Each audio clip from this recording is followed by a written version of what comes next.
जंतर मंतर पर छात्रों के प्रोटेस्ट के बाद भले ही जीत मिल गई हो, शिक्षा मंत्री ने उस वक्त इस्तीफा दे दिया और देश को नए शिक्षा मंत्री मिल गए। लेकिन उसके बाद एक चीज की खूब चर्चा हो रही है, वो है पुलिस का एक्शन।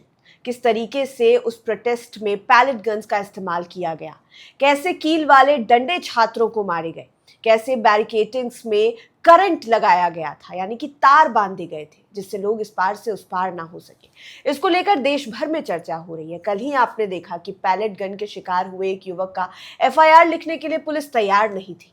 राहुल गांधी ने थाने में जाकर धरना दिया और अंत में दिल्ली पुलिस को एफआईआर लिखनी पड़ी। हर तरफ चर्चा हो रही है और देश के सर्वोच्च न्यायालय में ये मामला चल रहा है। इस पर सुनवाई हुई है, क्या कुछ कहा है सुप्रीम कोर्ट ने, ये सब कुछ हम जानेंगे। मेरा नाम गरिमा भारती है और लाइव सिटीज पर इस चर्चा के लिए मेरे साथ पटना हाई कोर्ट के जाने माने वकील देव प्रकाश सिंह सर है। सर, बहुत बहुत स्वागत आपका लाइव सिटीज में। हम लोग शुरुआत से ही स्टूडेंट प्रोटेस्ट पर बात कर रहे हैं कि क्या क्या कानूनी कार्रवाई हो रही है, कानून क्या कहता है, प्रदर्शन का क्या सही तरीका है और इस प्रोटेस्ट को रोकने के लिए पुलिस कैसा एक्शन ले सकती है, कॉन्स्टिट्यूशनल कैसे हो सकता है वो। तो अब मामला सुप्रीम कोर्ट में है, क्या कुछ सुनवाई हुई सर इस मामले में? देखिए, इसमें 18 अगस्त को एक ऑर्डर आया है 2026 का, चीफ जस्टिस के बेंच का ऑर्डर है। चीफ जस्टिस थे जस्टिस जयमाला बागची हैं, जस्टिस भी मोहन्ना हैं, मिसेज 3 जज के बेंच का ये ऑर्डर था। इसमें ये बातें जो मुख्यतः जो आप चर्चा कर रही हैं कि वो जो जंतर मंतर का आंदोलन था उसमें excessive use of force by the police, एक मसला ये था। पुलिस को जो फोर्स उपयोग करना चाहिए था प्रोटेस्टर के विरुद्ध में, उससे उन्होंने ज़्यादा फोर्स उपयोग किया जो नहीं करना चाहिए था। दूसरा है violence against the police. Police का कहना है कि हमारे अगेंस्ट भी वायलेंस हुआ, बहुत लोगों के कपार सर फूटे, दोनों तरफ की बातें, दिक्कत हुई जी। 2 बातें मुख्यतः आई थी कि पुलिस के साथ भी वायलेंस हुआ है और दूसरी बात ये थी कि जो एक्सेस यूज़ ऑफ फोर्स हुआ है, एक्सेसिव यूज़ ऑफ फोर्स वो भी हुआ है।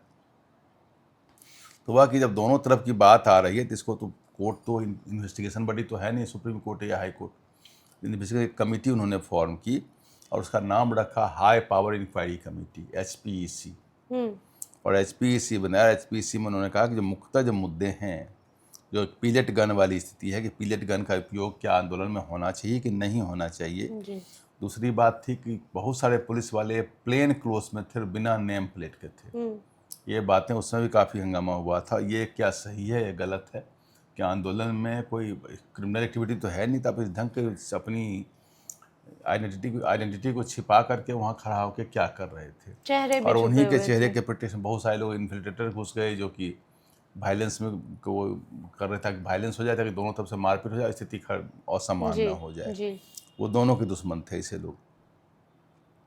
तीसरी बात थी कि जो बैटन था, जो लाठी थी, उसमें इलेक्ट्रिक करंट शॉक लगता था लगने पर। अच्छा। तो ये भी एकदम गलत, ये भी गलत की था। भी बात हो रही थी कि कील, ये भी बात थी कि लाठी में कील लगी, नेल फिक्स्ड लाठी थी, वो भी बात थी उसमें। तो क्राउड कंट्रोल करने के लिए आप इलेक्ट्रिक बटन का यूज़ करिए, कांटी लगी हुई लाठी को उपयोग करिए। और दूसरा उन्होंने कहा कि जो लाठी चार्ज हुआ है वो भी, अब लाठी 4 लड़के कर रहे थे, मारते मारते चले गए दूसरा चौराहा तक, जो इनडिस्क्रिमिनेटली जो नहीं भी उस आंदोलन उसको भी पीट रहे हैं। सर, इसका भी एक नियम है ना कि पहले वार्निंग दीजिए और पैरों के नीचे मारिए प्रोटेस्ट के दौरान, अगर आम नागरिक इन बातों की ही तो लीगली कमेटी बनी है जी। तो उन्होंने कहा कि जो लाठी चार्ज है वो इनडिस्क्रिमिनेट हुए से हुआ है और टीयर गैस का जो उपयोग हुआ है वो भी कब उपयोग होना है, कब नहीं होना है, कैसे उपयोग होना है, इन बातों के लिए भी गाइडलाइंस बनना चाहिए ताकि ये हो। और पुलिस के बारे में कहा गया, पुलिस ऐसे आंदोलन में क्या करती है, कुछ से कुछ एक आरोप गढ़ करके और कोई सेक्शन लगा करके केस कर देती है आंदोलनकारियों पर ताकि दोबारा आंदोलन में ना आ पाए। धमकाने वाली बात है कि आंदोलन करोगे तुमको हम गलत केस में डाल देंगे। एक यह भी मसला था।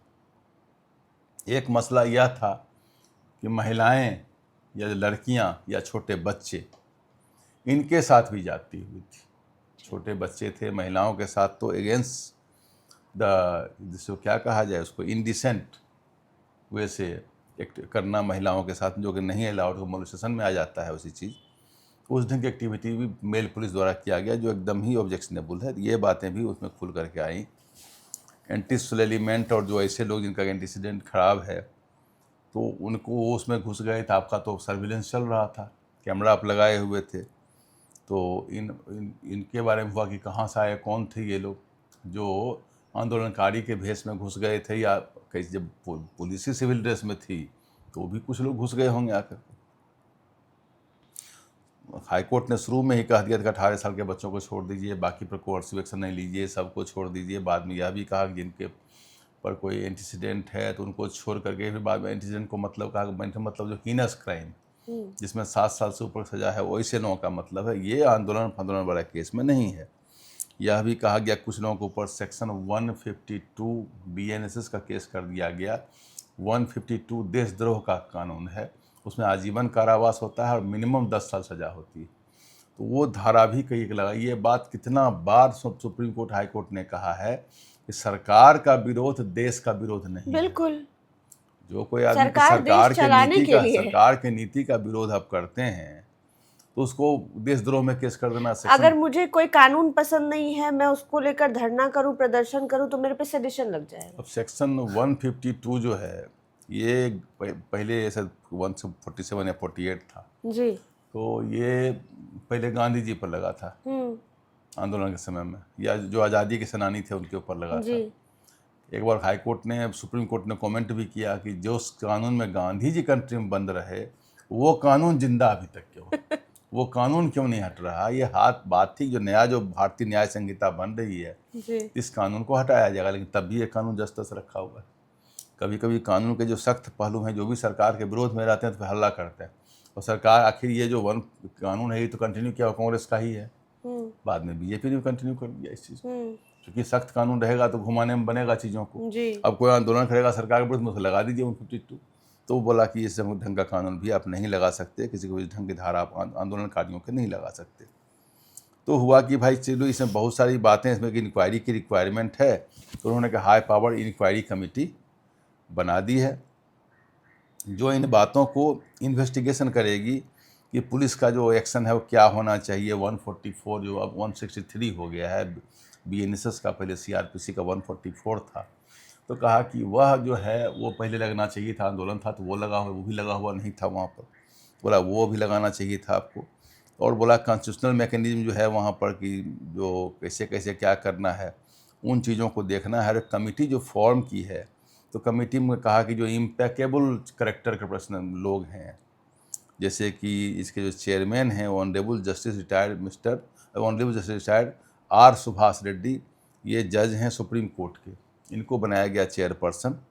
Justice Ravikant Shankar Jha former chief justice of Punjab and Haryana high court, इनको मेंबर बनाया गया। जस्टिस शैलेंद्र कौर फॉर्मर जज ऑफ दिल्ली हाई कोर्ट, इनको मेंबर बनाया गया।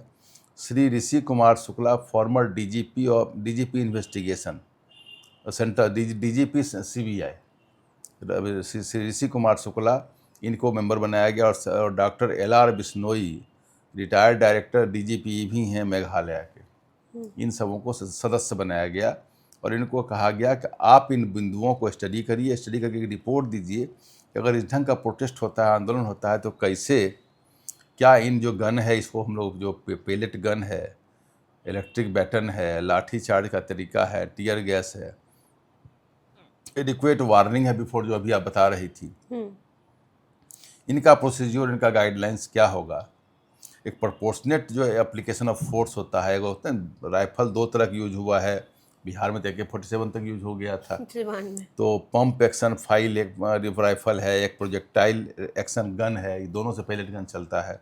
तो कौन सा यूज होना चाहिए, कैसे यूज, कब यूज होना चाहिए कि नहीं यूज होना चाहिए। तो यह भी कहा, साथ में ये भी कहा जो पुलिस जो पुलिस लोग के लोग जो घायल हुए, तो पुलिस के लोगों को कहा कि भाई उनको तो यूनिफॉर्म में रहना चाहिए, नेम प्लेट लगा के रहना चाहिए। उनको यह भी कहा कि प्रॉपर यूनिफॉर्म, प्रॉपर उनको सेफ्टी मैकेनिज्म सरकार को दे के भेजना चाहिए। उनको हेयर टू टाई, वो क्या नाम है, हेलमेट आदि पहन करके, और जो शील्ड है, शील्ड सेफ्टी गियर सब ले करके तब जाना चाहिए उनको। भाई वो भी देश के नागरिक हैं, उनको चोट लगे तो भी गलत, बिल्कुल, न पुलिस को चोट लगे न प्रोटेस्टर को चोट लगे, मामला मैकेनिज्म तो ऐसा होना चाहिए। तो इन चीज़ों को कहा। दूसरा एक मामला लड़कों ने कहा कि भाई पूरा सर्विलेंस हम लोगों को कराया गया, पूरे कैमरा के अंदर हम लोग प्रोटेस्ट कर रहे थे। तो देख- बोला कि इस देखा ढंग जा का रहा है। सर्विलेंस रिक्वायरमेंट उसमें आंदोलन में तो नहीं होना चाहिए था, इतना मॉनिटरिंग करने की क्या रिक्वायरमेंट है, और काहे को सरकार इतना करवा रही थी। फिर जो इन्फिल्ट्रेटेड हैं, जो बाहरी घुसपैठिया लोग कैसे घुस गए जो आप करवा रहे थे, तब तो यही माना जाएगा आपने घुसवा दिया उसको। तो ये बातें जो कि सर्विलेंस आप किए हुए हैं। बोला कि जो केसेस जो महिलाओं के साथ जो इंडिसेंट बिहेवियर का जो टारगेटेड मोलेस्टेशन के बारे में है, कुछ महिलाओं के साथ फीमेल प्रोटेस्टर के साथ जो मिसबिहेव हुआ है, तो और कहा कि जहां आंदोलन होता है वहां पर एक मिनिमम फैसिलिटी जैसे मेडिकल का है, शौचालय का है, पानी जी। पीने का है, ये जो 144 बता ही दिया मैंने आपको, सेक्शन 152 का बोला बोले ये प्रोविजन को प्रोटेस्ट वाले कानून में नहीं लगाना चाहिए। सब बातें भी लिख करके सलाह देने के लिए उनको कहा गया। और पब्लिक प्रॉपर्टी में कोई डैमेज हुआ है तो वो भी करने के लिए कहा गया। कहा कि जो पुलिस फोर्सेज में जो अगर हुआ है उनको ट्रॉमा हुआ है तो उसको भी हम लोग देखेंगे। और इनको कमेटी कहा गया, कहा कि जो फॉरेंसिक साइंस का मदद है, टेक्निकल मदद है, जो स्टेट का हेल्प है, फोर्स का मदद है, वो उनको सरकार करेगी और फिर देगी, सेक्रेटेरिएट देगी। इनका लॉजिस्टिक देखिएगी, इनका जो पे स्केल है वही होगा जो पे जिसमें जो सुप्रीम कोर्ट में जिसमें रिटायर्ड लोगों का होता है वो उनका होगा, कोई अमाउंट नहीं लिखा है। और यह भी कहा कि वो हार्म जो हुआ है, चाहे पुलिस वाले को हुआ है या कुछ बच्चों को पेलेट गन से इतना हार्म हुआ है कि वो लगभग डिजेबल हो गया है, उनके हार्म को भी एक असेसमेंट करके देगी कि क्या उसके लिए हम लोग कर सकते हैं। तो एक ब्रॉडर क्वेश्चन ऑफ जो कॉन्स्टिट्यूशन का मामला होता है उसको भी कहा कि आप के कंसिडर करिए और देखिए कि न्यूसेंस जब भी होता है तो न्यूसेंस को किस ढंग से कंटेन हम लोग कर सकते हैं। साथ में उन्होंने यह भी कहा कि एचपीएससी इंक्वायरी जो होगी एक इंटरिम रिपोर्ट भी हमको सबमिट करेगी कुछ दिनों के बाद। उसका डेट से दे दिया है इनको, इंटरिम रिपोर्ट का डेट नहीं दिया है, लेकिन बोला कि इनको जो उसमें 4-5 इंक्वायरी मैंने बताया जो पारा 12 में लिखा हुआ था कि यूनिफॉर्म पहने, नेम प्लेट पहने और कैसे सब बातों को इन बातों पर इंक्वायरी करके एक फर्स्ट इंटरव्यू रिपोर्ट हमको दे दीजिए, ताकि और जो इस बीच का और भी जो इशूज है, जो लोगों का और कंप्लेन है, वो भी बीच में डाल सकते हैं। ऐसा नहीं क्लोज कर दिया है। तो सुप्रीम कोर्ट ने कहा कि चेयरपर्सन जो है गाइडलाइंस बनाएंगे, अच्छा हो जाएगा कि प्रोटेस्ट में बराबर होता है कि अधिक फोर्स लगा देना, कुछ लोगों को गलत केस में इन्वॉल्व कर देना। पटना में भी बहुत लोग हॉस्टल से, कोचिंग से, लाइब्रेरी से उठा लिया गया था। तो इस ढंग की एक्टिविटी सरकार का था, क्योंकि स्टेट तो माइटी फोर्स है ना, इसके पास तो मेजेस्टिक स्टेट होती है। और लड़का बच्चा, छोटा बच्चा सब आता है ना आंदोलन में, तो उसको तो पकड़ना, उसको दिक्कत करना, उसके माता पिता को तबाह करना, ये तो अच्छी बात नहीं है। जहाँ कोई अपने कॉज के लिए सरकार के पास गया है, देश का दुश्मन तो है नहीं। आंदोलन नहीं होगा तो डेमोक्रेसी नहीं होगी। डेमोक्रेसी का आंदोलन भाग है, अपनी मांग तो रखेगा ही रखेगा। तो कहा कि और साथ में सुप्रीम कोर्ट ने यह भी कहा 152 वादी जो भी सेक्शन कहीं लगाए सबको हटाइए वहाँ से, ये सब कानून नहीं चलेगा। तो एक अच्छी सी पहल हुई है, रिपोर्ट आ जाए और हमें लगता है कुछ डिसाइड अब हो जाएगी। जो पेलेट गन और इलेक्ट्रिक बैटन और कील लगी हुई लाठी और जो आपने कहा बैरिकेडिंग में करंट और टीयर गैस का जो दुरुपयोग हुआ है, एक्सेसिव यूज़ ऑफ फोर्स हुआ है, इन चीज़ों को कंटेन करने के लिए कुछ गाइडलाइंस आएगा।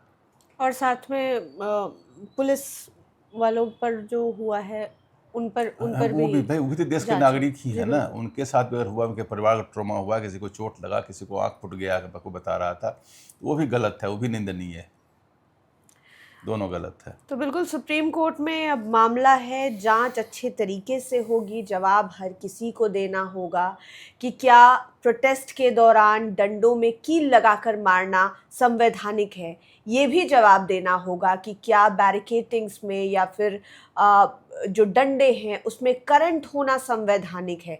ये भी जवाब देना होगा कि प्रोटेस्ट के दौरान आप प्रोटेस्टर्स को किस प्रकार मार रहे हैं, संविधान क्या कहता है, क्या पहले आपको वार्निंग नहीं देनी चाहिए थी या फिर सीधा मारना शुरू करना था, शरीर के किन अंगों पर आप प्रहार कर सकते हैं। ये तमाम जवाब देने होंगे और ख़ास तौर पर ये भी बताना होगा कि क्या सरकार के विरोध करने वाले जो लोग होते हैं या फिर सरकार की नीतियों को नापसंद करने वाले देश के नागरिक देशद्रोही होते हैं, इसका भी जवाब देना होगा। स्पेशली कहा, और स्पेशली देखना पड़ेगा कि सेक्शन 152 में मत लगाया करिए इसे केस। जी बिल्कुल। और शायद ये मानना बहुत ज़्यादा ज़रूरी है कि अगर कोई सरकार की नीतियों को पसंद नहीं करता है तो ऐसा नहीं है कि वो देश को ही नहीं पसंद करता है, क्योंकि सरकार देश को चलाने के लिए है, वो देश नहीं होती है। और इससे भी अहम बात यह है कि पुलिस वालों ने कहा है कि उनके साथ भी बहुत गलत हुआ है, जिनको चोटें आई हैं, जिनको गंभीर चोटें आई हैं, उनको लेकर भी जांच की जाएगी कि किस प्रकार उनको चोटें आई। उनके लिए भी सुप्रीम कोर्ट ने कहा है कि उनको सेफ्टी गियर्स क्यों नहीं दिया गया था, वो ड्रेस में क्यों नहीं थे, उनके जो नेम प्लेट्स थे वो क्यों नहीं दिखाई दे रहे थे। सरकार से भी सवाल पूछा गया है कि सेफ्टी गियर्स पुलिस वालों को क्यों नहीं दिए गए। तो तमाम तरीके के सवाल हैं जिनके जवाब का हम इंतज़ार करेंगे। और ये जो स्टूडेंट प्रोटेस्ट है, भले ही इसमें जीत मिल गई, तत्कालीन शिक्षा मंत्री ने इस्तीफा दे दिया, लेकिन इसके बाद के जो तस्वीरें निकल कर आ रही है, ये पैलेट गन वाली, मारपीट वाली, तो ये बहुत डराने वाली है और सोचने पर विवश कर रही है कि डेमोक्रेसी में आखिरकार आम लोगों का अधिकार कहाँ तक और कितना है, और सरकार के खिलाफ बोलना क्या देशद्रोह है। ये तमाम सवाल उठ रहे हैं। देखना होगा कि जब जवाब निकल कर आते हैं तो क्या कुछ होता है। सर, बहुत बहुत शुक्रिया तमाम मुद्दों पर चर्चा करने के लिए। आपका भी शुक्रिया। लाइव सिटीज़ के साथ आप बने रहें। इस वीडियो को यूट्यूब पर देख रहे हैं तो चैनल को सब्सक्राइब करें, फेसबुक पेज लाइक करें। आप हमें हमारे सोशल मीडिया हैंडल्स पर भी फॉलो कर सकते हैं। धन्यवाद।